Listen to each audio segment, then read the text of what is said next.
You're listening to the Patriot Nation podcast.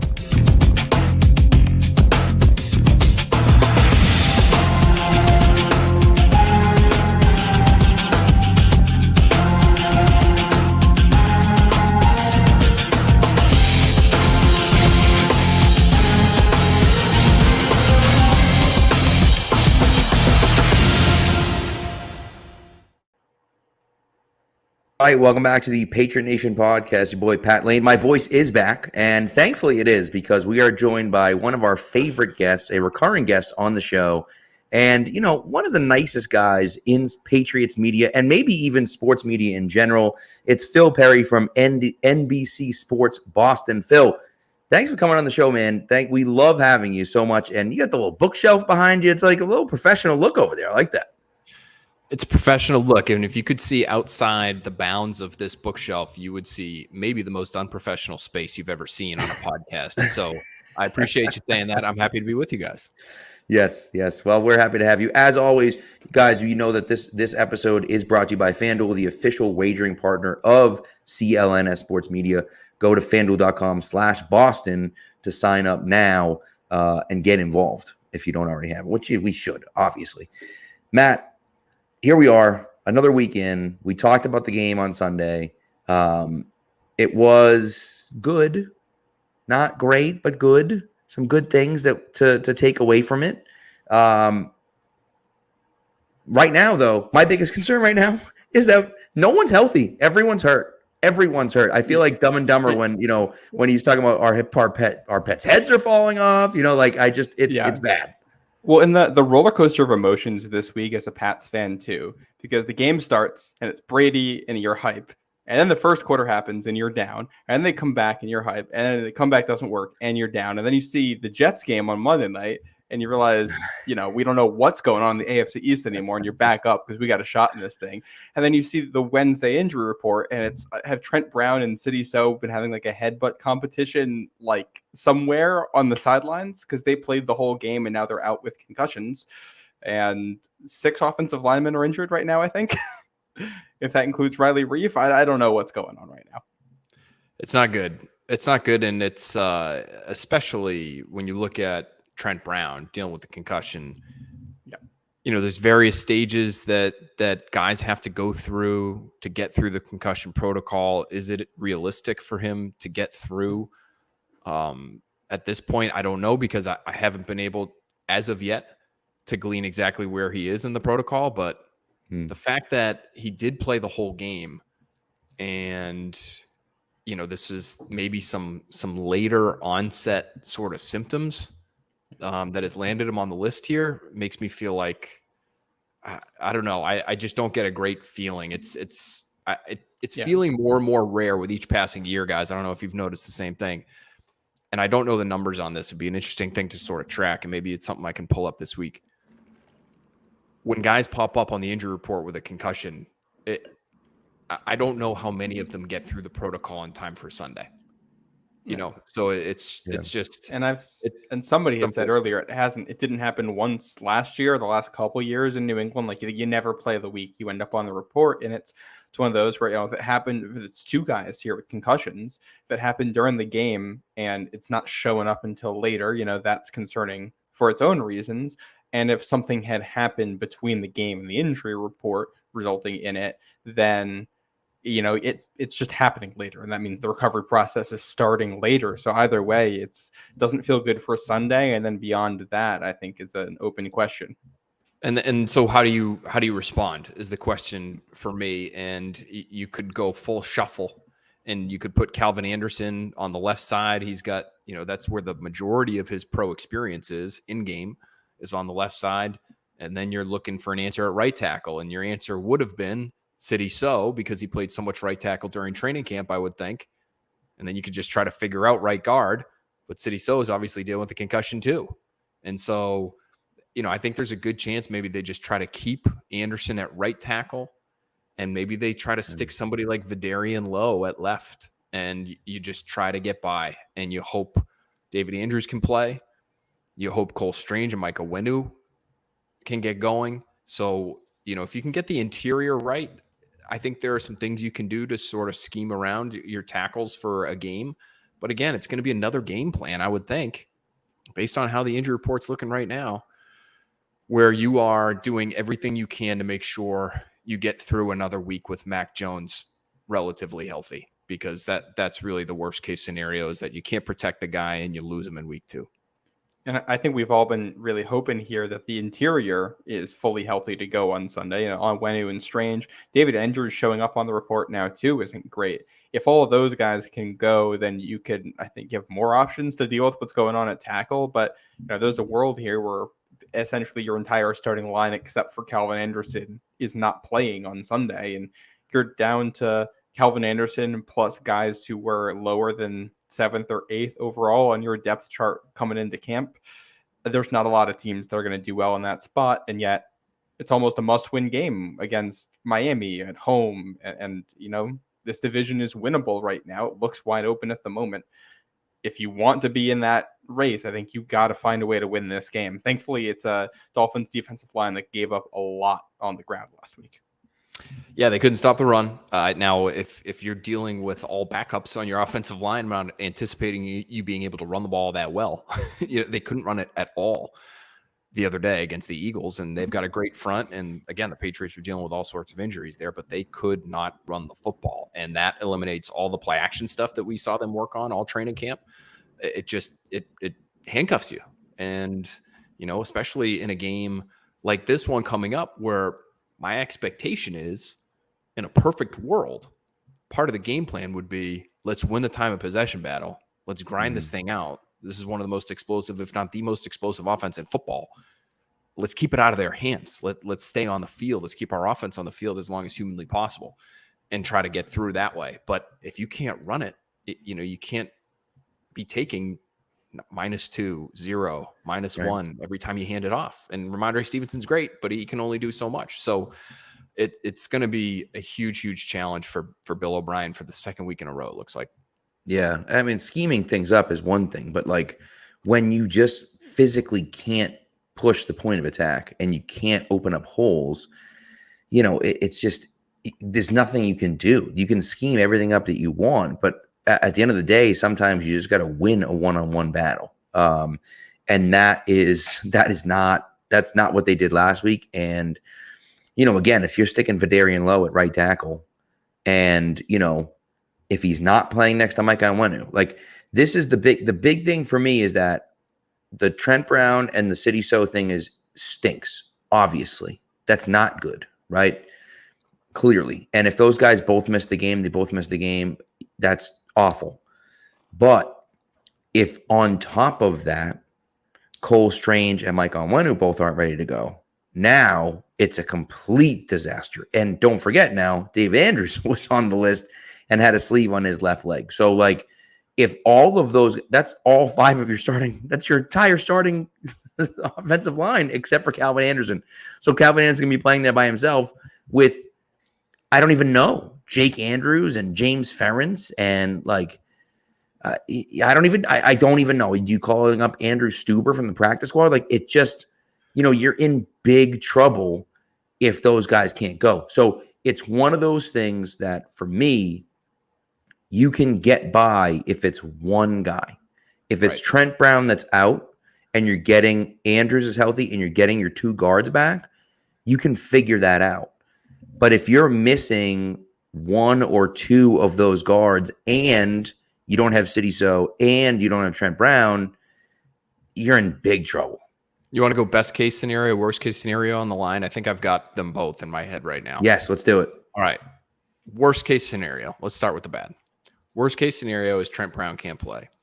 And instead of flipping Calvin Anderson to the left, you keep him on the right because that's where he's been practicing lately. So you go Vidarian Lowe at left tackle. You go Antonio Mafi at left guard because Cole Strange isn't ready and Mafi is not on the injury report right now. Yep. You would go maybe James Ferentz as your practice squad call-up at center. Ugh. Then you would go at right guard, Jake Andrews. Jake Andrews at right guard. And then at right tackle, you'd go Calvin Anderson. So that's the worst case scenario, and that is bad. That is That's really a situation where I'm feeling more confident in the tackles than the guys on the inside. Which isn't what you want when you have an offense that operates, Yeah. with a pocket passer. Well, and pulling the trigger. it's not what you want when the tackles are a question mark, a serious question mark. Right. And so, but here, okay, let's go. So that's worst case scenario. Bunch of guys who are new and or not ready, Or stink. or that. Best case scenario is Calvin Anderson at left tackle, maybe. No, I think best case scenario is Trent Brown gets through protocol. All right. Right. Somehow. Trent Yes. Brown. But I'm not feeling that's likely. So let's say I think best case scenario still might be Vidarian Lowe at left tackle. It's wild. Cole Strange at left. I do have a question here. Why Lowe over Wheatley?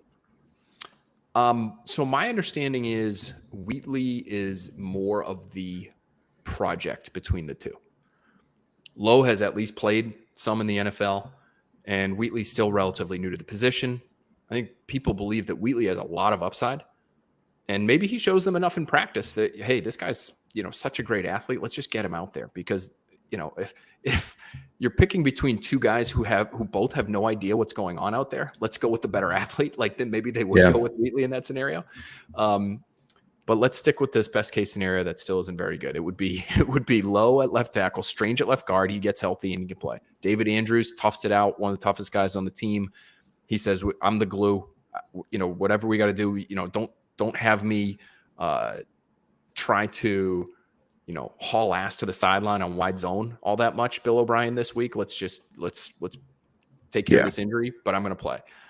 Michael Wenu at right guard and Calvin Anderson at right tackle. And then that's the scenario where really you're only dealing with one sub. It's at tackle. You can maybe help him with tight ends. You can chip with backs on that side, and you just try to get by for a week. That's the best case scenario. I agree with you. I mean, that really would be the best case scenario. And look, as much credit as we give a Tony Maffey and City So, they gave up a ton of pressures. I mean, Jalen Carter led the NFL in pressures last week, right? So they gave up a ton of pressures. They weren't able to get anything going in the run game. And we say, hey, nice job, because they were facing an impossible task, right? And they did, an okay job. But you have to think that you're going to get a better job out of Onwenu and Cole Strange. And so if you can get better performances out of your guards, and Andrews can play still, and Calvin Anderson's going to continue to grow. I thought he looked okay on Sunday. He didn't look amazing, but he looked all right on Sunday. Then you figure out at left tackle, like you said, right? And so the big question is, are those two guys going to be healthy? I thought that they were making a push to play on Sunday. They didn't. So I wonder if they'll make another push to play this Sunday. And if they can, that's a big boost for your offensive line. And maybe you get a situation where, Trent Brown misses a week, but then you have your full starting offensive line week 3. 4 out of the 5 guys have already played together for 1 week, and then Trent Brown gets back into the mix. So I think that even if Brown's out, I think that the 2 guard spots are so incredibly huge. I just had an addendum to my best case scenario pop into my head. What if? Let's get really weird now. Although this shouldn't be that weird, and maybe they're having conversations about this as we speak. Could you get around the Vidarian Lowe experience at left tackle? I know where you're going. By putting Calvin Anderson at left tackle, moving Michael Wenu to right tackle, and then using Antonio Maffey at right guard, where that's where he played in college. Interesting. He got some reps there in camp. So that's another permutation. But at that point, you're changing enough where I wonder if Bill Belichick would say you're just messing with whatever consistency we might have had. We're messing with that, and maybe it's a little too much. Yeah. See, what I thought you were going to say, Phil, was La'el Collins, who Oh, is on the market now. off the board. I like that. Yeah, and that's one of those. I mean, obviously, they've brought in a lot of tackle bodies into this building, and I think bringing in another one, like I don't know if you actually how much of an improvement you're going to see, but if he's ready to go and he can play this week. I think he's better than whoever your next tackle up is right now. I don't know if you have enough time to get him up to speed, and I mean, it's Wednesday. They 2 talked to him. practices would be tough. I that's the one thing. 2 practices, maybe no padded practices. You could get him in the meeting rooms 24 hours a day. It still might be hard for them to trust him on the edge like that. Well, not only that, wasn't he released from injured reserve? I think he was released off of PUP. Off the PUP list. So it means he hasn't practiced yet. Yeah. Right? And he has yet to practice. So and I'm not sure if he's, the ins and outs of being released off PUP. I wonder if he has even passed a physical yet. Like, he was on PUP. Yep. If he wasn't cleared to play, right, and they still released him, I would think, have to come here and prove that he's well enough to play. And I don't know if that's the case. I mean, even if he is, you're probably not getting that paperwork done before Friday, and you're not putting a guy into a game on one walkthrough unless if he hasn't practiced. I mean, if he was on PUP, that means he's missed his entire I don't summer. know exactly how much time he missed, but was it the whole summer? Did he practice in camp at all? Well, if you're in the PUP list, you have to start on the PUP list. You're right. You're right. Yeah. You're right. So he'd be playing his first NFL game in the season with like a walkthrough in New England. Right. That's not happening. Highly doubt that. I mean, even if he's a good player, you're probably getting something better out of Lowe or Wheatley just because they've been in the building and have an idea of what's going on. Yeah. You might get more out of Pharaoh Brown at tackle than you would at Lyle Collins practiced. And if they're playing Collins over one of those guys, it's a pretty big indictment of what they've been getting from those tackles in practice. Yeah. This has been a lot of offensive line talk. I love that we're doing it, but I don't know. I don't know. Are your listeners still with us? That's why. Hey, listen, I think they are, which is kind of crazy. Our listeners are very hardcore. We love them. They're just in the chat having their own conversation right now, which is great. Yeah. So let's go ahead. Yeah, there's another injury situation here if we want to segue. Because the other guy I was looking for is Devontae Parker. We're talking offense. Him and Juju Smith-Schuster not being on there. I think what the receiver situation is going to look like on Sunday is I feel better about it. I like the guys who are probably going to be out there better than what we're looking at on the line right now, but also still some question marks there. Can you shed any light on what's going on? Yeah, well, listen, I think Devontae Parker not being available on Sunday against the Eagles might have cost the Patriots the game. And I don't really think that's overstating it, because he would have been the guy. I think he would have been the guy who's getting that target along the sideline on 4th down late in the game. And it's not Kayshon Boutte, or even if Parker's out there and in a different spot, it sort of bumps everybody down a spot on the depth chart. And maybe it's Kendrick Bourne on the sideline, and maybe he hauls that in. Or maybe the other play where he couldn't get both feet down, or maybe the target deep down the field into the end zone that was a complete jump ball, but that's sort of Devontae Parker's thing. If he's on the other end of that, does that play go differently? So he's important as much criticism as he gets, and it's well deserved, because he just can't be depended on to be consistently out on the field. He's an important player in this offense. And so he looked okay to me. Honestly, he looked a little better based on what I saw from him in practice today. But what we see is so brief at this point in the year that it's hard to say, God, this guy looks 100% better than he did last week. I will say last week when we watched him, even in the brief periods of practice that were out there, he really wasn't even stretching. Like he wasn't even going through the warm-up appropriately. So he was out there, and I guess they can call him a limited participant, but it looked like he was doing anything. One of the practices, he didn't even, have his gloves on when they went through the first couple periods of sort of individual position work. So, and he didn't do anything. So, I think he's progressing. Is he going to be ready enough to play? I don't know. And so that's question number one. Question number two to me, guys, is, and I'm curious to hear how you guys viewed this situation, but for Jacoby Myers, Jacoby Myers. I was somebody who thought that Jacoby Myers should be the one who was in this guy's place on the roster right now. But for Juju Smith-Schuster to not be playing at the end of the game against the Eagles the other day, to me is a little alarming, or it should be if you're the Patriots, because him not being out there means he's either not healthy enough to go, which I don't think is the case. He's not in the injury report today, or he just can't play on the outside because Kayshon Boutte's clearly better than him out there, which again would be a little alarming for the 6th-round rookie who had a pretty good camp, but wasn't, he wasn't even Pop Douglas. Like he wasn't even to that level impressive. And Juju, while primarily a slot receiver over the breadth of his career, played on the outside quite a bit in Kansas City last year. And the team was expecting him to be able to do some of that stuff here in New England. So I have a hard time believing it's a package thing and it's just a position thing. Even if it was, put Kendrick Bourne on the outside at the X spot and then put Juju in whatever role Kendrick Bourne was in, whether it was the Z or the slot. Like, how did you guys feel about the fact that he wasn't on the field late in that game, Juju Smith-Schuster? Yeah, I mean, look, you paid this guy to come in, right, and basically replace Jacoby Myers.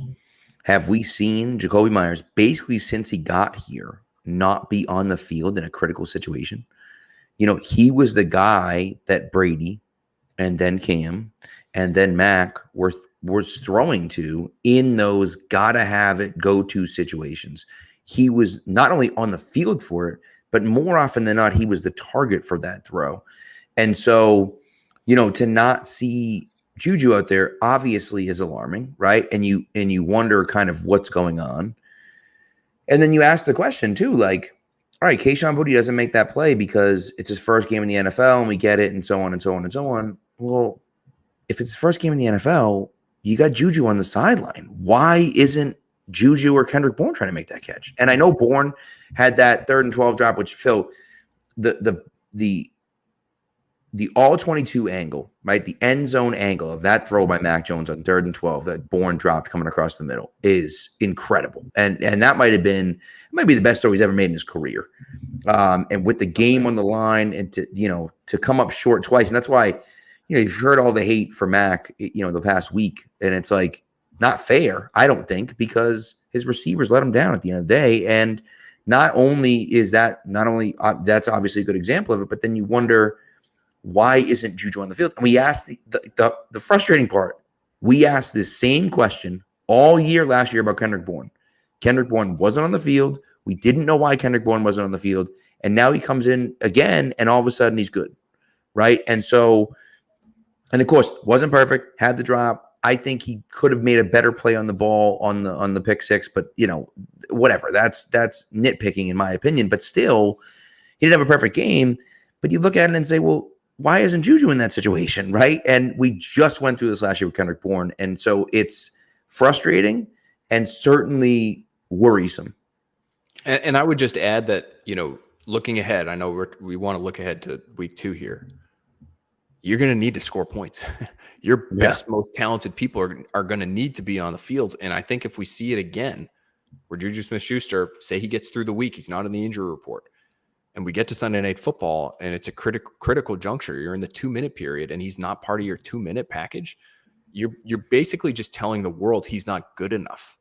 Yeah. And that, after the deal that you gave him, and keeping in mind the guy you let go, and the guy you're essentially replacing with Juju Smith-Schuster, that's a tough pill to swallow early in the season here. And listen, if Bill Belichick's willing to admit a mistake like that and say, no, actually the 6th-round rookie's better, and I know he hasn't done anything in the league, and I know he just went 0 for 4 on targets in week 1, but sorry, I'm at practice every day and he's better. Kudos to Bill Belichick on that front, the coach Bill Belichick. But man, how do you miss that badly with the guy who's the highest paid receiver on your team? Right. Well, and Juju has been incredibly productive historically, so it would be weird for him to not even be somewhat productive in New England, I think. And it's like the optimistic take here is that it's a mix of them really liking the rookies, and they probably don't feel like there's that big of a drop off from Juju to the rookies. So they'd rather cycle through the guys and make sure everybody is, rested and, at their best when they're out there. And it just happened to be Juju's turn off at the end there.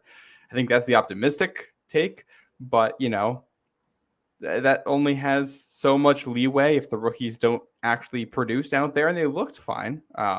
If we're playing by college rules, Kayshon Boutte would have had a fantastic day on Sunday. Right. If he can figure that out by this Sunday night, I think we'll be in a better spot. I don't know. I think, there's only a certain amount of leeway with this. And well, let's give it time too, right?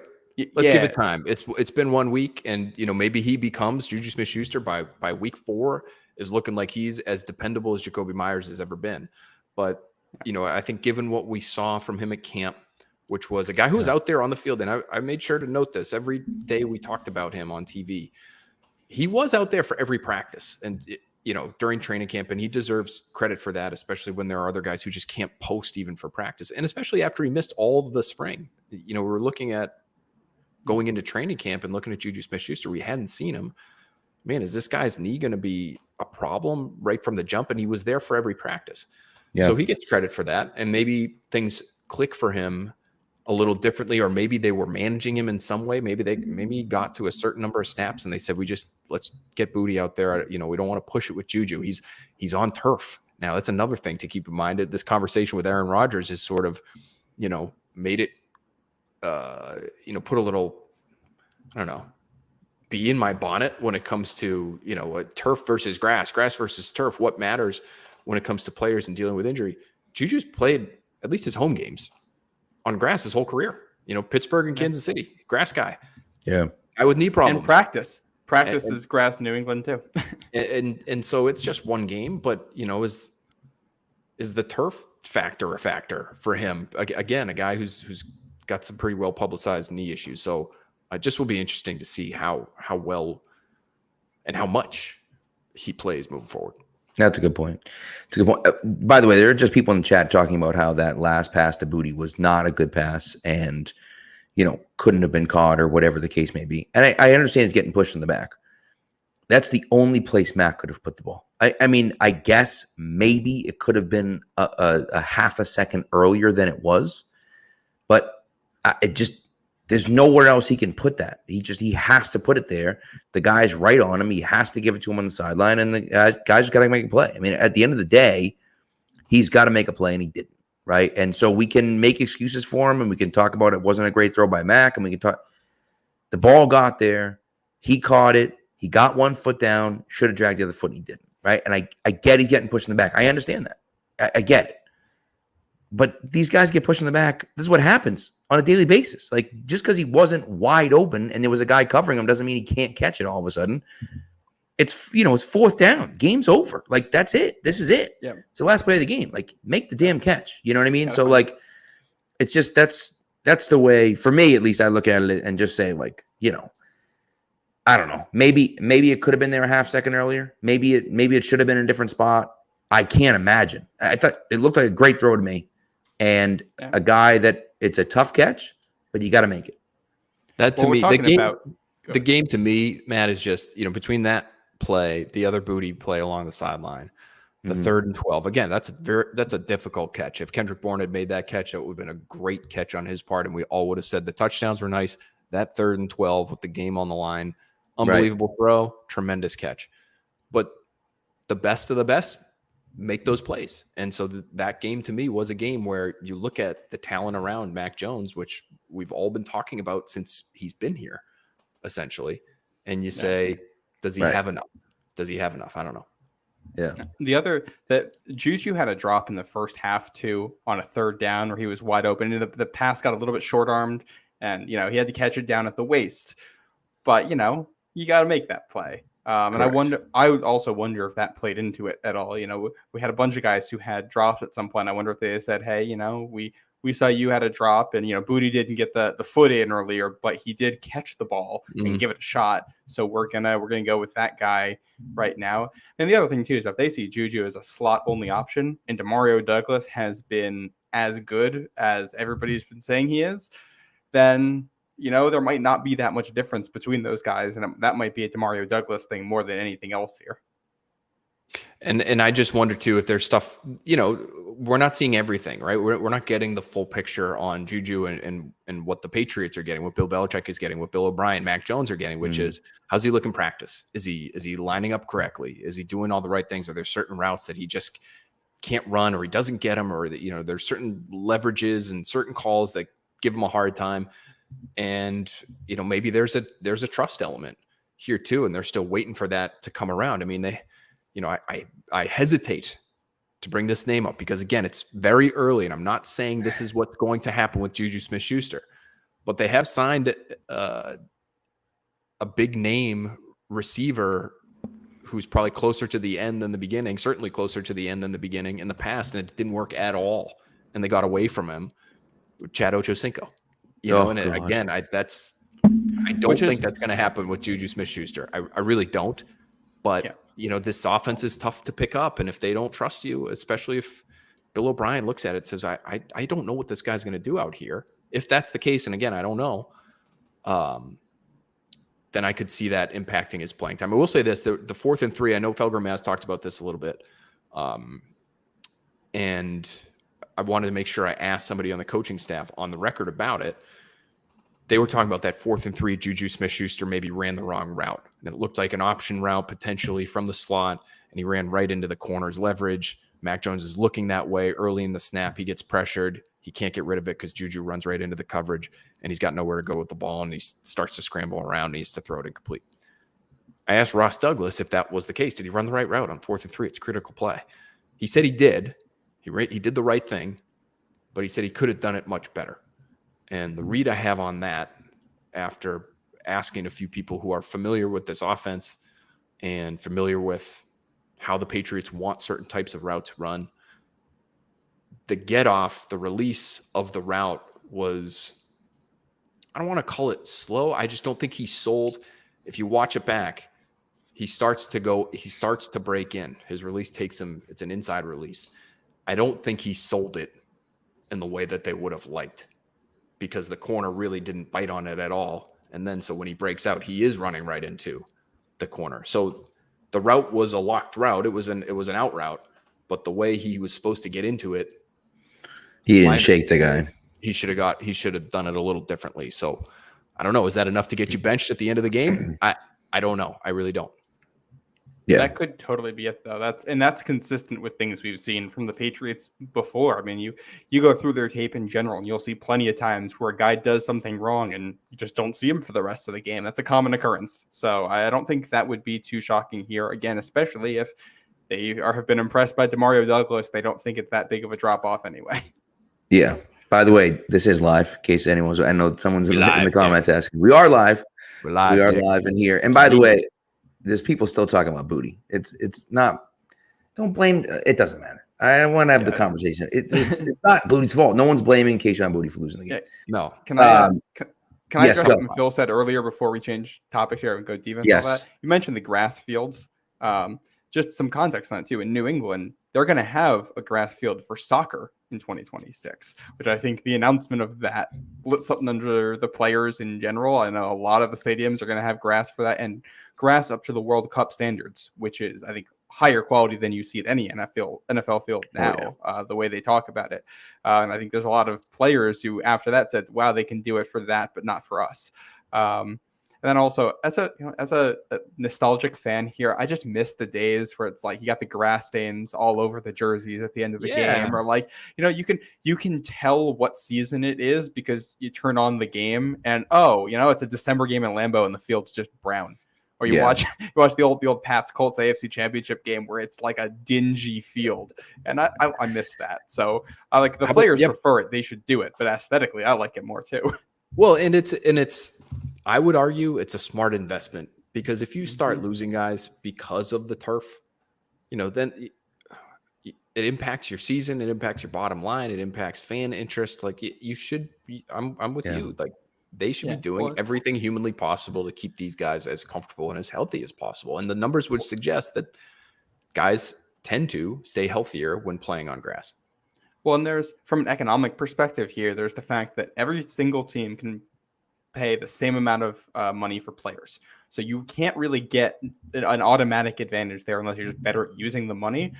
Other expenditures, though, aren't capped. If you want to spend more on nutrition, you can do it. If you want to spend more on facilities, you can do it. If you want to spend more on a training staff, you can do it. If you want to spend more on your field and make sure it's better, you can do that. And I think that's one of the areas where, smart, like some of the teams we talk about as perennial contenders, a lot of that's because they also just spend money on some of the external things that you need to spend money on. And if you care a lot about winning and you put money into some of the other things that aren't capped, you're just going to have better teams year in and year out. Well, and the other part of it for me, look, it comes down to it's very, very simple. It's very simple. It comes down to money. The owners look at their field as an asset. It is not simply a football field. It is a place where they can host concerts and other things as well. Having a turf field allows them to do all of those things. Taylor Swift can come in for a full weekend to do 3 shows, and then we can have Monster Jam in there, and then we can have this, and we can have that, and we can have this, and you can clear everything out, and the turf field's just fine. Whereas if Taylor Swift comes in for a weekend, or the Patriots can go away, to the Jets in 2 weeks, right? And then they can, I don't even know if there's a concert that weekend, but they can bring a concert in on Saturday night, and they can have a concert, and the field is completely fine for the game on the following Sunday, even if it rains and pours during the concert, right? And that's what they're concerned about. That's what all these owners are concerned about. They don't care about the player safety. It doesn't matter to them, right? And so Roger Goodell comes out and says, we got to see what the science and the numbers says. First of all, the last time we trusted the NFL with the science, they said that the ideal gas law didn't exist. Then they did the research to prove the ideal gas law didn't exist, and they didn't show us the findings of that research just because they were never planning on doing it. So if anyone is going to take them at their word, they're going to do exactly what they want to do, and they will make the numbers say what they want them to say. That's the other reason, too, that like in New England specifically, the reason that they ended up with a turf field was because that 05 or 06, one of those seasons, they had a real bad rainstorm, and the field was not salvageable in a short time span, and they had to go turf, and it just never went back. And like that's kind of practically that is the one issue. It's harder to maintain grass, but it's not my money, so I say they should spend it on that. It is, and there are ways to do it where you could still have the concerts. That like the Cardinals wheeled the grass in and out, and talk about a team that's not in other ways doing everything that it can to make sure their players are taken care of, or at least haven't historically. They failed miserably in that NFLPA survey, and one of the highlights was the fact that they asked their players to pay for dinner if they're staying at the facility for dinner. Wow. But they have turf that wheels in and out. And listen, Kyler Murray still tore his ACL on it last year, so it's not perfect, and nothing ever will be perfect. But it feels like it makes a huge difference for these guys, especially just given how sore they might be from 1 week to the next after playing a game on turf. It might not result in a cataclysmic injury, but over time, those reps on turf, I think, can add up for guys. 100%. Even if it's injuries weren't a concern, I think if the players like it better, that alone, morale wise, and when it comes to getting free agents and stuff like that, is probably a better investment, as long as it's not something insane. And not every stadium can do it, but for the ones that can, they got it in Lambeau. Like Lambeau, I don't think gets as much rain as we do here, so the precipitation factor might be a little bit different. But they do it in Lambeau, which is interesting. I'm talking about some of the domes, some of the they had to build that Arizona stadium with the sliding tray, and I don't know if you can retrofit that. Like SoFi, I don't think you could. That stadium, I'm pretty sure it's below the ground. I don't think there's anything you can do unless you're getting grass pallets, and I think that's worse than turf or grass. That's what they had in Houston, and that's what Wes Welker tore his ACL on. Yeah, well, I think there are ways of doing that too. I think some of the European soccer clubs use the use the tile almost, the grass tile. Yeah, they have something now that they're coming out with that looks like the old pallets, but a much better, fancier system that's not going to have the holes in between the lines. Right. Get stuck. It's not like old Veteran Stadium in Philadelphia. Guys are like stepping into cracks and hitting cement. So all right, so we gotta go for a quick break from our sponsors, a quick ad from our sponsors. Before TJ had asked a question about the Hurricane. The Hurricane looks like it's going to hit Friday night into Saturday. So the game on Sunday most likely, unless is a massive change, will not be affected. It was obviously a concern earlier in the week. Looks like that's not going to be the case. So, yeah. So just a quick note on that. Okay. But here's a quick note from our quick word from our sponsors, and then we'll be right back talking about the Patriots versus the Dolphins on Sunday night. Get ready for the NFL season with incredible offers from FanDuel, America's #1 sportsbook. Right now, new customers can bet $5 and get $200 in bonus bets guaranteed. Plus, all customers who bet $5 will get $100 off NFL Sunday Ticket from YouTube and YouTube TV.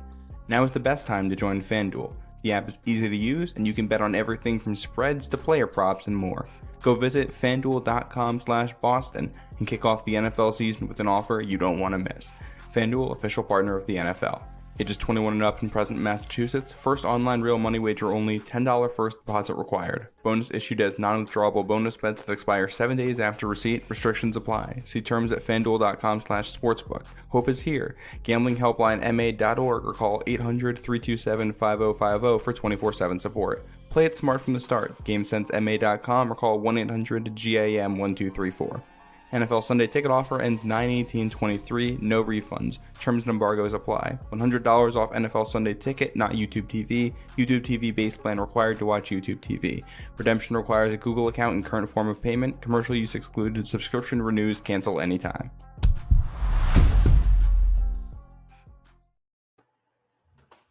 So let's switch over. We've talked a bunch about the offense, and I think justifiably so. We've talked about the offense because there's a lot of questions about the offense.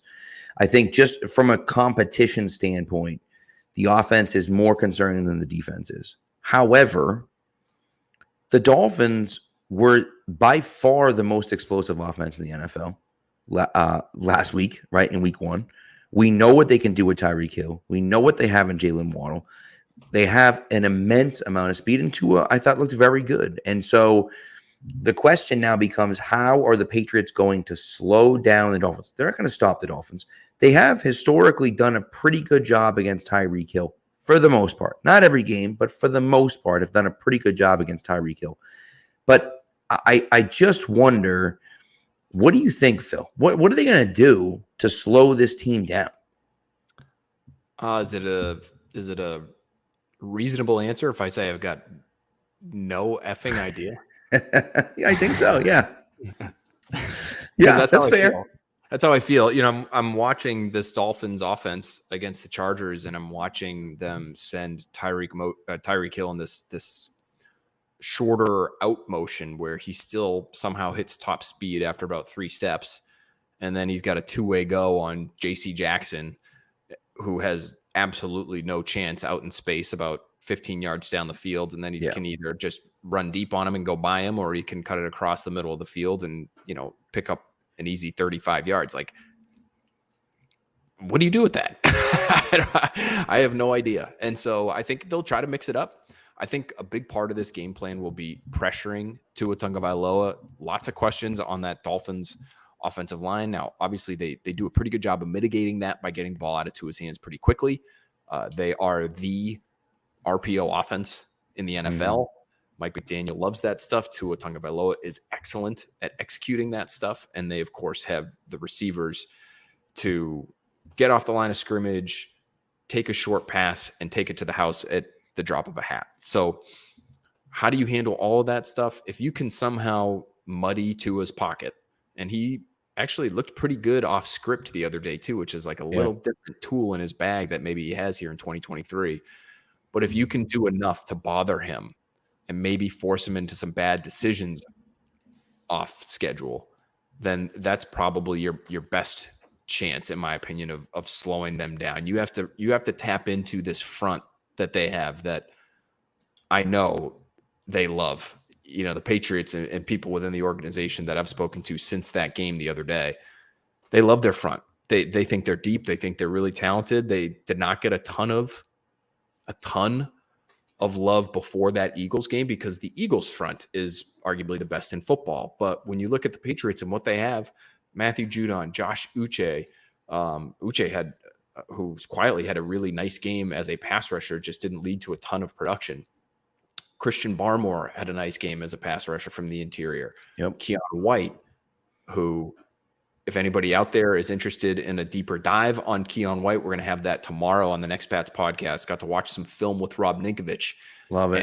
And, don't want to give too much away, but I think people are really going to like that. Like they have enough, they have horses to send at opposing offensive lines and tap into that. I didn't even mention Dietrich Wise, who's been maybe one of their most pass rushers last few years.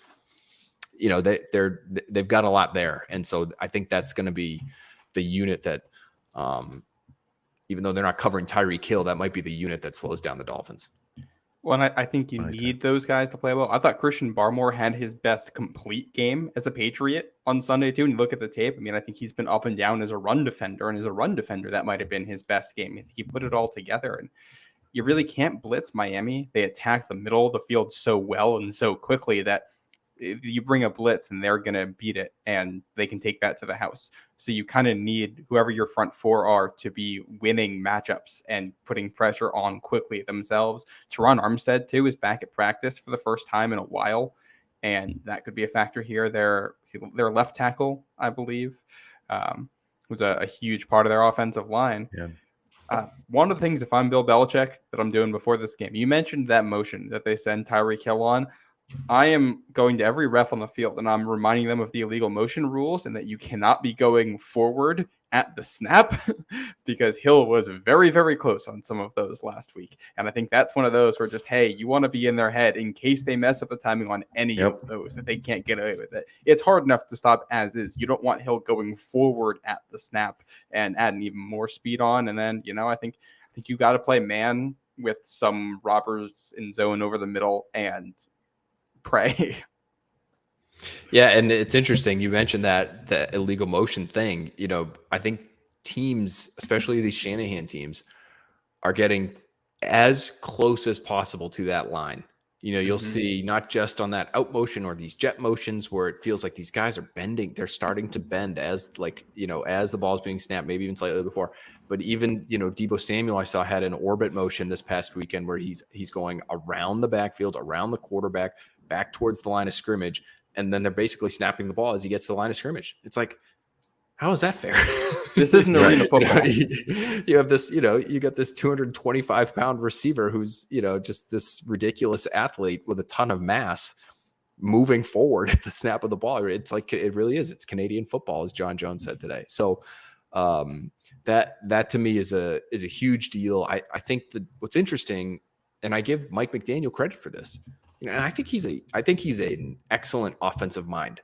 I don't know how he is as a head coach just yet, but I think as an offensive play caller and an offensive designer, he seems to be really, really good because there were teams that by the end of last season, and this was even before Tua was done for the year, there were teams that had started to get a beat on what Miami was doing, and they were kind of mauling their receivers at the line of scrimmage. And it was disrupting the timing. And in that kind of offense where it's all rhythm and timing based and it's about precision and getting the ball out quickly, it messed things up for them. And that happened relatively consistently toward the end of the year. I think what they're doing now with some of these motions is really smart because they're just getting these guys off the line of scrimmage and it's making it really, really hard to get your hands on them. On a play like that out motion, that shorter motion where you're breaking to the sideline closest to you. I don't know how you get your hands on Tyreek Hill on that kind of play. So it's just really difficult to stop them before they really get going. Yeah, and you mentioned defenses that slowed them down. The Chargers were one of them. Somebody had asked in the chat, is the Chargers defense good? Big picture, I don't know. But against Miami, they were one of the teams that was huge in stopping the offense over the middle of the field last year. I'll give a shout out to Ben Solak at the Ringer too. He put up a video earlier today, 15 minutes breaking down what this Dolphins offense does. If you're interested in learning, I highly recommend it. But you watch the motion from Tyreek Hill. He's originally lining up almost at tight end. And I wonder if when he does that, you just go out there and say, well, you're not going to play tight end. So we'll line up an offensive or an outside linebacker, Matt Judon, over where you are. So if you're going to be there and you're going to try to run, that has no chance. And we're just going to line up the corner where you're going to motion to anyway. And when you come out, the guy's going to be there. I wonder if you try something like that and just say, we're not buying the fake. I'll tease it a little bit. I'll tease it again at the risk of being an over self-promoter. But we do watch the play. We do watch that. We watch the one play where Tyreek Hill runs out of this motion and he ends up running like a deep over and he catches it. And it's a huge chunk gain. And we watched it a few times together and he spit out a few ideas that he thought Belichick might have for that kind of play. So there's options, but none of them are great. If you listen to Rob describe it, you'll hear him say, you could do this, and it's like the speed that they have forces you to make really hard decisions. And sometimes you're choosing between the lesser of two evils as a defense. And that's why I say that to me, it's more about the pass rush, because you just don't even want to get to that point, if you can avoid it. And so if you can stop them before, or you can bother them before the ball's even out of Tua's hands, I think you're better off. Yeah, no, I agree. And that's what makes it so difficult. Right. And again, you talk about them moving towards the line of scrimmage. I think it's really simple, right? You look at back to those 2013 to 2015, right? LOB, right? The Legion of Boom. They'd hold on every single play. They'd commit pass interference on every single play, because you're just simply not going to call it on every play. You can't. And so I will send Tyreek Hill on a motion, and I will tell him to start moving forward. And if you call me on a legal motion, you call me on a legal motion, but you're not going to do it 3 plays in a row. There's no way. And so if he does it 10 times in a game and you call it twice, we've won 8 times, right? And so we've gotten away with it. It's only a penalty if they call it, right? So, you're not going to call it on every play. And especially now, I feel like if it's a motion and it's in, they looked like the actual motion. So he didn't make it look obvious. It's not like he's jumping or starting or a false start. A lot of times you can see because it's a false step, right? That looks like it's part of the motion. Because it looks like part of the motion, they're less likely to throw a flag on that, even if he's going a little bit early. So that's the thing for me, is that, it's smart by them just to say, yeah, go ahead. You want to throw the flag? Go ahead. But you're not going to throw it on every play. And so we're going to get away with it more often than not. And that's going to help us win games. And it would not stun me if Bill Belichick is having that conversation on the field before the game. I mean, you should see. It's pretty impressive. The heat that Bill Belichick can build up before the ball's even been kicked off.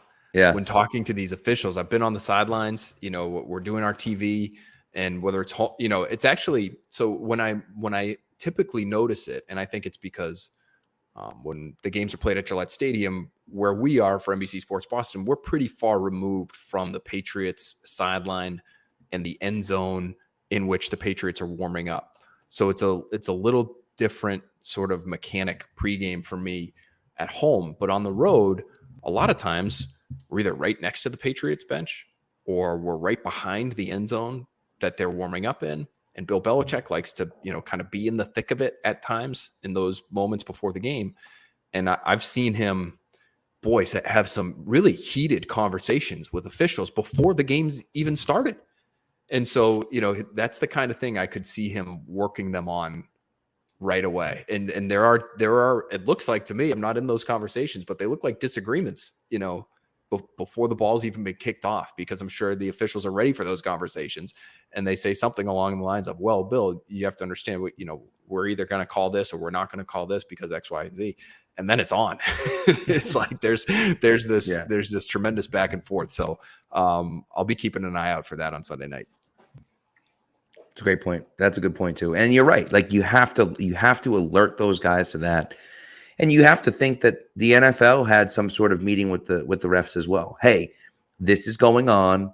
Let's figure this out, right? Like, let's make I don't sure. know, man. Don't you want the points? If you're the NFL, you want those points. True. You want the Dolphins, the talk of the league right now. These guys lighten it up.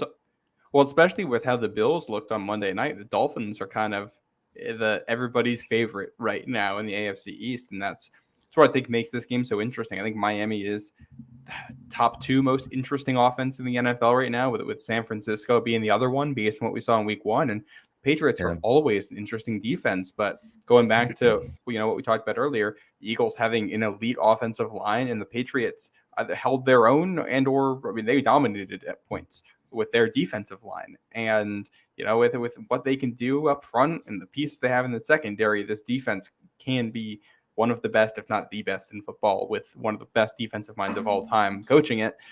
It's an elite X's and O's matchup with the Dolphins have the ball. Agreed. And I wonder, I like some of the players they have to match up with Miami's receivers. When they drafted Marcus Jones, and he was a guy that I really had focused on pre-draft that year, and I loved the pick the moment that happened. We were actually talking about Marcus Jones. We were doing our live draft show, and we were talking about, I was bringing up Marcus Jones before they, as they made the pick, which has never happened before and will never happen again. So I recognize that was sheer luck. But one of the things that goes through your mind is, well, they play in the division. They got to see Jalen Waddle twice. Yep. And they've got to see Tyreek Hill twice. And they have John Jones, so that's great. They've got one guy who matches up pretty well with one of their fast guys. You need another one. And so I wonder how much he'll play, because he actually played more defensively than I thought on Sunday against the Eagles. And Christian Gonzalez has plenty of speed too. And he is, boy, he's so smooth and he transitions so well for somebody his size. So that feels like an acceptable matchup to me as well, even though you might say, well, he's a little taller, angular guy. I don't know. You want him running with those? I'd be okay with that. So you've got bodies there to throw at these guys. And I wonder, I think you do have to mix it up. You have to go some man, some zone. But how much zone do they play? Understanding that we only got to rush 4. Let's get some bodies into coverage here so that we have people over the middle of the field, so that we have people deep to take away some of these explosive plays, because we're going to be able to get home with our 4 guys. We feel that good about them. Yeah. Right. Two has been known to stay on one read too long at points too, and that's one of those where we might throw 4 guys at Tyreek Hill so that as he runs the deep over and crosses the field, at every single point along that he's covered, and if Two was looking at it long enough, by the time he comes off and see the guy we left wide open, he's hitting the ground because we're getting there. Right. Well, look, I love Miles. I don't love Miles Bryant. I respect Miles Bryant. By the way, Phil, don't steal my guy Marcus Jones, okay? Marcus Jones, I claimed in January before the draft. No okay, way. And I do know you're high on Marcus Jones. Thrown around this Twitter thread about that for ever since. Listen, that's pretty good. I will never stop taking victory. If it was January, you were hot on him before I was. My initial mock draft had the Patriots taking my initial mock draft, which came out the Sunday before.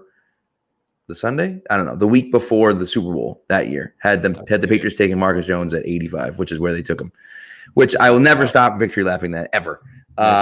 So, and as you said, will never happen again, but I mean, what you take it what you can get, right? Yeah. So, I'm with you. Man.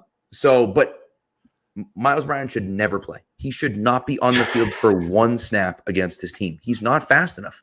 I like Miles Bryant. But against this team, just in particular, this one team in particular, you can't have a guy that can't keep up with these guys. And he can't. He just can't. We've seen it before. It doesn't work. Now, if they bring out 4 wide receivers and you want to say you're on Craycroft, whoever the hell that guy is, fine. Okay, you're covering him one-on-one, and that's all you can do. We cannot get in a situation where he is trying to keep up with Jalen Waddle or Tyreek Hill. We cannot do it. It's interesting. It'll be interesting to see, Matt, how they play the slot and how they play their deep safeties. I mean, this is your first time seeing Tyreek Hill without Devin McCourty. That man's fast. Yeah. like he covers up a is lot it of Kyle mistakes. Duggar? Is Kyle Duggar your free safety answer now? Is it Jabril Peppers? Those guys, while great athletes, they're not Devin McCourty, circa 2018. So I wonder how they handle that part of it, because there's going to be help involved. Is the help fast enough? That I think is an interesting question. Well, that's too an area where, like, if they might go to some, exotic coverages here where you're passing things off a little bit more. That's one of the best ways to beat the speed part of it, is to just have somebody waiting for the guy. The speed doesn't matter if you're running right into an area that's covered by a defender. And that's an area where Miles Bryant can be an asset. You know what? Bryant covering Tyreek Hill directly. but he is nice to have hanging underneath where Tyreek Hill is going to be later on in the route. That's where he can help you a ton. And like Jabril Peppers is one of those guys, and Duggar is one of those guys. We're like, all right, well, maybe we'll have Christian Gonzalez cover Hill, and if he cuts inside, we're going to have Peppers come up and cover that, and we're going to pass it off. And obviously, it gets difficult because you get throwing lanes in there, but also Duggar and Peppers will hit very, very hard anything that they can get their hands on. And, you can go old school 2001 Pats on them and just hit anything that moves. Tyreek Hill's going to cross the middle. Yeah, you might catch it. You're going to take a punishment coming with it because you go back to the Chargers game last week. It was linebackers in the middle of the field trying to cover those guys. I can't imagine the Patriots are going to do that. I think they're going to play a ton of safeties to clog the middle of the field and say, yeah, if you catch it, but you're going to get lit up and not going to feel great after in the process. And that's why, that's why you have all these safeties, right? Is you want to be able to, in theory, stop the run, but also have enough speed on the field to be able to run with some of these great athletes that you're seeing on the other side. And, the Dolphins are dealing with some injuries too. I saw that Raheem Mostert went down for them. No surprise there. They already were without their other running back, who was the guy from Jeff Wilson from San Francisco, right? A few years ago. He's down on IR, I believe, as well. So I wonder how that impacts them, and if the Patriots feel like they really can flood the field with, they played more dime than anybody else in football last year. Do you see a ton of 6 DBs against this team that, it's a team that likes to use the fullback? Alec Ingold is, like a key player for them offensively. But if they don't love their running backs and their offensive line doesn't, look good enough to be able to do anything on the ground, maybe they sort of abandon it in a way the Patriots kind of abandoned their run game on Sunday. Yeah. No, it's a good point. And I think A-Chain, their rookie from Texas A&M, I think he's hurt too, is he not? So he was hurt in camp. I don't know if he's still dealing with that or what. I believe he was a healthy scratch on Sunday. Oh, okay. So maybe I knew he didn't play. I couldn't remember if he was healthy or not. I saw McDaniel give an answer about that. I just hadn't actually listened to what it was yet. But that's another thing. If they didn't think he was ready to go, he might now have to go. And I'd rather have the ball in his hands than Tyreek Hill's. Yeah. But boy, that's a lot of speed. That's a lot of speed. That guy's like a world-class sprinter and playing running back. And so he might not be that good if he's a healthy scratch. Maybe he's just not great at football, but yikes. That's, I mean, I was going to at the same time. I was going to say, so wasn't Jeff Demps. So, I mean, like, it doesn't necessarily translate into being a Pierre Strong. Player, yeah, true. So, all right. We got our final 2 segments. Before we get there, Phil, give us a prediction for the game. What do you think we've talked about what could happen and what might happen. What do you think is going to happen on Sunday night? By the way, now keep in mind I think you got to add at least a few points for the Patriots for wearing those red jerseys. I mean, you got to they're going to look so good. And then the counter to that, you got to take away some points for Miami because they could have worn the throwbacks and made this a nice throwback game, and they didn't. What a waste. That's annoying that they would do that because they're wearing them at home. Throwbacks too. They're wearing them for week 6 or week 8 or whenever it is. I get that. You want to wear them for your fans, and you're only going to wear them so many times during the year. But they're only wearing them twice this season, I'm pretty sure, and you're allowed to wear them 3 times. So right. The Patriots. The Patriots only have. That's true for the Patriots though too. They're only announced 2 dates, so maybe they can break them out down in Miami. They've done it before. I don't like it. I don't like it. It made actually practice really interesting today when we went into practice. They moved practice indoors because of the rain, and we were allowed into the building, and I see like 7 red jerseys on the sideline in front of me, and I'm like, what the hell happened to these guys? How many injuries are they dealing with here? And then I see, oh no, it's actually the entire offense is wearing red. Okay. So prediction wise, boy, it's so early in the week, Pat, you're killing me. I know. Well, because, the offensive line thing just matters so much. If David Andrews hurt his hamstring in practice today, and it does sort of feel like one of those, I don't know if he was dealing with it at all beforehand, but he spoke with us at the podium before practice. He seemed fine. I thought he played really well, actually, the other day with the 2 rookies on either side of him. If, say he's not at practice tomorrow, I hate their chances. He's so important to what they're doing up front, and I feel okay. I feel a little bit better about it, even if you're dealing with a bunch of backups, as long as he's there. Right. And if he's not, that's a massive blow. Here's what I'll say. I think this is going to be lower scoring than you think. The Patriots, and I get it, it was week 1, new offensive coordinator, play caller, et cetera, with Mike McDaniel, first game as a head coach. But last year, week 1, the Patriots defense held the Dolphins offense to 13 points. Mm-hmm. They ended up scoring 20, but 7 were off a strip sack, off of Trent Brown's side there. That was just, Whiff. One of many atrocious plays along the offensive line in that game. So it's not going to be that low scoring, but I'm going to have it in the low 20s. It's going to be very close, and I'm going to have the Patriots winning. Nice. They're going to get a defensive touchdown. The Patriots are going to win. That's my prediction right now. Love it. Love it. I mean, it's a big week because if the Patriots win, assuming that the Bills don't play as horribly as they did on Monday night and they win, and that the Jets lose to the Cowboys, who looked incredible on Sunday night, the entire division will be 1-1, and you'll be going into New York playing against Zach Wilson and the New York Jets with a chance to go 2-1 and perhaps even take the lead in the division. So, it's pretty crazy. The Patriots go 2-1 here, and they will have a share minimum of the division lead. Right. That's where they're going to be. And, because is it Buffalo, Miami, the week 3, is it not? I don't know. That doesn't maybe it isn't. It doesn't even matter if they play right? one another, because the two teams that are 1-0 are the two teams the Patriots play. You get to handle both losses. Good point. So, and it's, Zach Wilson playing for the Jets and your home game against Miami. These are two that you think you should win. So you pick those up, and you're in a really, really good spot. And then you go to Dallas, kind of playing with house money. Dallas looks like a really good team this year, and doesn't hurt so much if you lose that one. And then you're coming out of the first month, with 2 division wins and feeling good about where you stand in the AFC. Right. Well, and more importantly to me, when you're worried about the playoffs, you have 2 losses, but they're both non-conference losses. Yeah. So at the end of the season, when we're stacking things up and we're talking about tiebreakers, you got non-conference losses. It's not as bad as in-conference losses. So, obviously it's important. You want to win every game, but non-conference losses, non-conference losses. Well, and if Philly and Dallas keep playing like this, a bunch of other AFC East teams are also going to have some losses to them. Right. Mm-hmm. True. Good point. No doubt.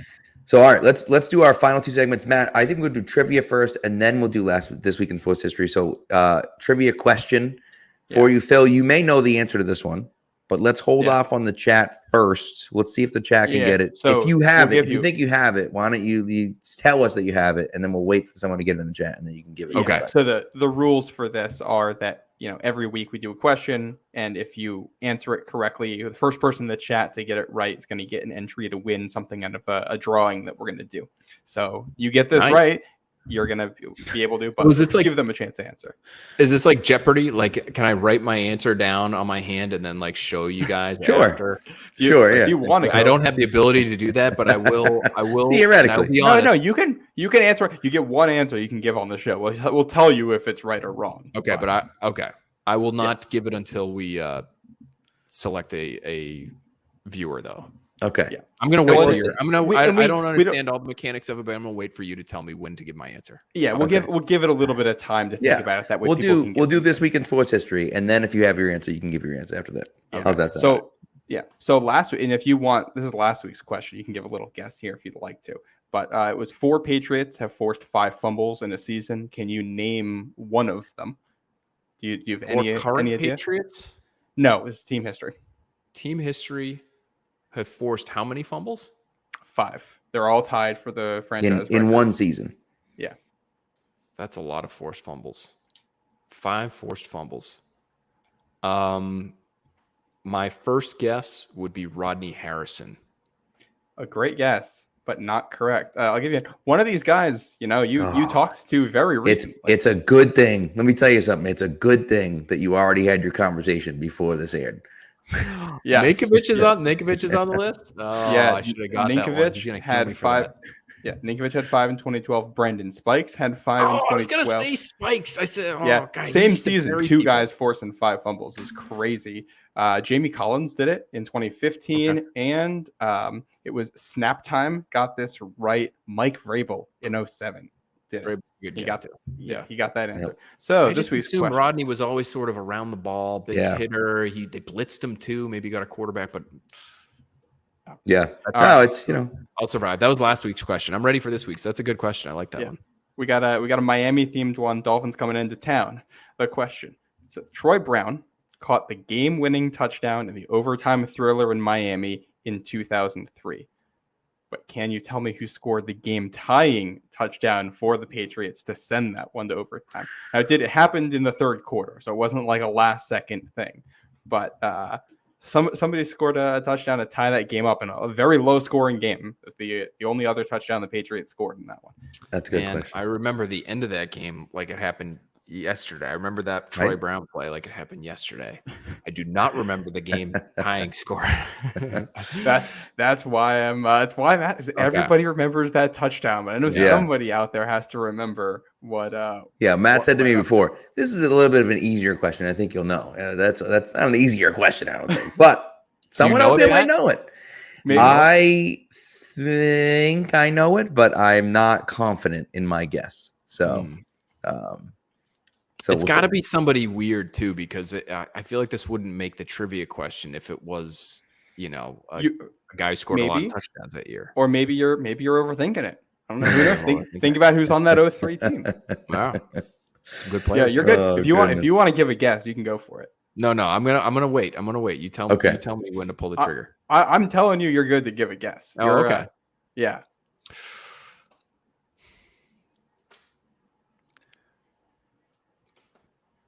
I'm going to say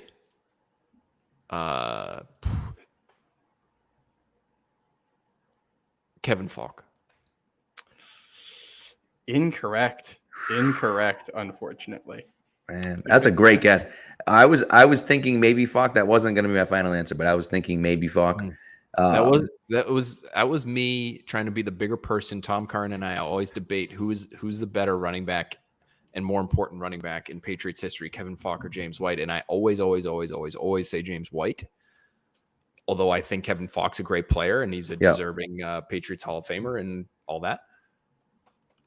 And that was Curran in my ears telling me to pick Kevin Falk. So I'm playing now Falk was the answer to a trivia question a couple of weeks ago, and that question was who's the Patriots leader in all-purpose yards, which is punt return, kick return, receiving, and rushing.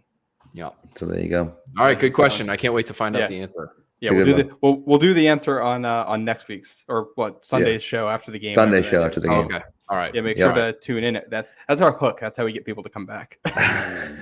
Love it. So, all right, final segment. Here we go. And now for something we think you'll really like. This week in sports history. All right. So I actually have two for this week in sports history, but they are related. Okay. And so they actually come from this day, which is September 13th. So September 13th, 1909, Ty Cobb clinches the AL home run title with his 9th home run of the season. None of those home runs left the ballpark, by the way. All inside the park home runs for Ty Cobb. 9 inside the park home runs in 1909. Now, did they have fences back then? They did, I believe. I assume. Now, 18 years later, 1927, the Yankees clinched the pennant after a 5-3 win over the Cleveland Indians at Yankee Stadium, and Babe Ruth hit his 52nd home run of the season on his way to hitting 60 for the year. So 18 years earlier, the leader in the AL had 9 home runs, and then Babe Ruth hit 60 18 years later. It's just absolutely outrageous. Juicing. Get that. Yeah. Somebody drug test that guy. Yeah, well, the problem is you don't drug test him for steroids, drug test him for everything else, because that man, I don't think he ever played a game sober in his life. He must have. He had launch angle figured out before anyone else. Yeah, he really did, didn't he? It's crazy. That's a wild stat, and I was not thinking you were going to go with the Yankees. That felt off the board. It did. Can I give mine? Yeah. I have. Yes, I have a you have Patriots one. related one. Let's go. I got a Go Patriots for it. related one. This week in history, 13 years ago, yesterday, so September 12th, 2010. It's late. Math is hard. 2010, September 12th. Rob Gronkowski has one catch for 1 yard and one touchdown in his NFL debut against the Cincinnati Bengals. So one catch, 1 yard, one touchdown for the legend, and he was off and running at that point. That was a great game. I was at the game.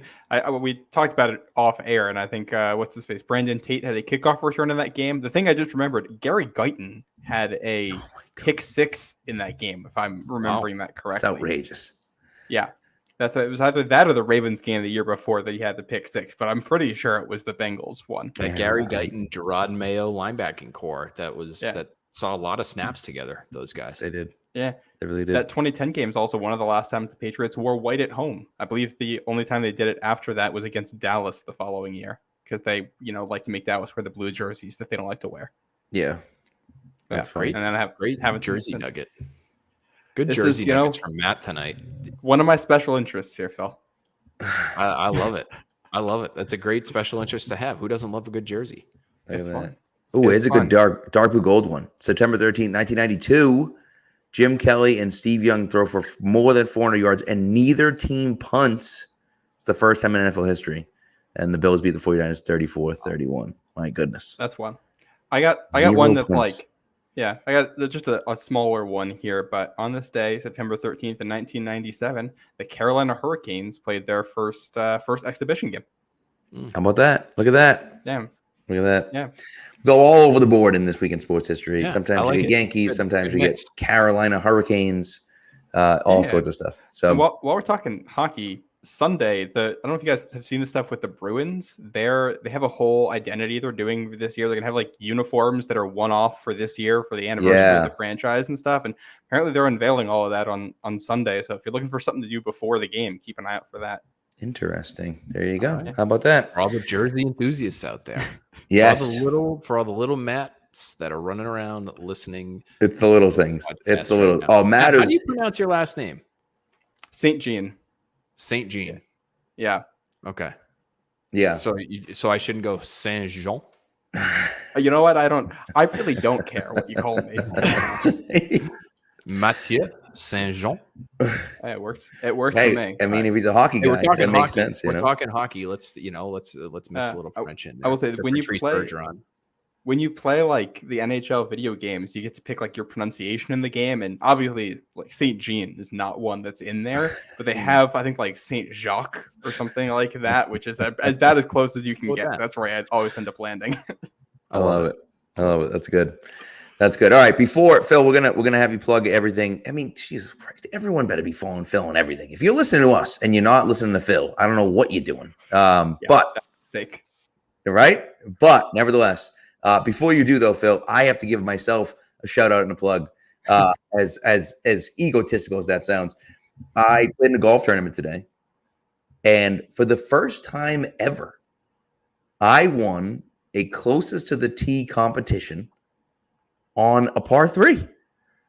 How far away from the hole were you? 4 feet 11 inches, Wow. under 5 feet away on a par 3, and my team said, go up and knock it in for birdie, and I knocked it in for birdie as well. I don't know how it happened, but it did. Wow. And I won a $50 card, bought myself a nice polo from the throw out the golf clubs now because you're never like that. No, I high. peaked. You're not I getting peaked. that. That's amazing. Good for you on that front. You introduced it by saying you got the closest to the tee, and I said, I said to myself, well, how hard is that, Pat? You just stepped up and you just got on the tee box and you said, made it. Did I say close to the tee? I meant to say You close did. to the pin. That's on me. No, Sorry. that's awesome. That's got to feel so good, especially when you hit it and you're just watching it sail, and it's you got that beautiful par 3 feel, and you're just like, I got a chance at this. Right? Right? Good. Yeah. It was Good wild. for you. It was pretty wild. I don't have that much to plug except for I'm going to give the Rob Ninkovich podcast on Next Pats this week a third plug here. Yes. So keep an eye out for that tomorrow. I'm excited for that. We've got shows every single night on NBC Sports Boston at 6:00. The breakdown that I do with Ted Johnson every Monday right after Sunday's game. Hopefully you're watching that. Ted is phenomenal. Teaches me so much every single week. Brings a ton of energy. Quick slants on Tuesdays. I'll be on that a bunch this year. Nice. Early edition at 6:30 and then BST at 10 and then read all our stuff on NBCSportsBoston.com. Yeah. Please I do tell that. you, Please do that. if you're- I didn't mean if to you're- yell at the people. No, if you're into the draft, you have to be listening to the Next Pats podcast. You have to. Yeah. You do content all year long on the draft. You have guys on. I mean, the thing is, we do content here, which is great, and I love what we do, and we do. But you bring in Eric Galco, and you bring in the who's the guy that runs the Senior Bowl? Jim Nagy. Jim Nagy. Jesus Yeah. Christ! But Those you bring in interviews were all really of those good guys, last year. and that's the stuff. That's the extra stuff, and you spend the time to go over. You take it seriously, and that's like you do such a phenomenal job on that all off season. And I so, appreciate that. and Thank so you. you know, if you're not already subscribed there, you should be. But if you're not already subscribed, go over and subscribe to Next Pats on YouTube as well as the podcast. So, Thank you. All Really right. appreciate that, bud. yeah, of course. So, also one last thing for me. Here it is. That's the comment right there. That it is. There it is, right there. This fat guy has no clue. That pretty much sums up. Throw that in your Twitter header. So, all right. Well, this has been a great show. Phil, thank you so much for coming on. Really appreciate it. And we'll be back. I don't know if I'll be there, but Matt certainly will be back with an instant We'll see reaction. the timing Sunday night. It's going to be a late night right there. Yeah, I think the best thing to do would be just go right when the game ends instead of waiting for me to get home from Gillette. So Probably be just me. So, Yep. Yeah. Yep. So, but we'll have one for you no matter what on Sunday night. And we appreciate you guys. We love you. Thank you for being so crazy in the chat. People were blowing the chat up. It was great. So Love that. thank you very much. And we'll talk to you on Sunday.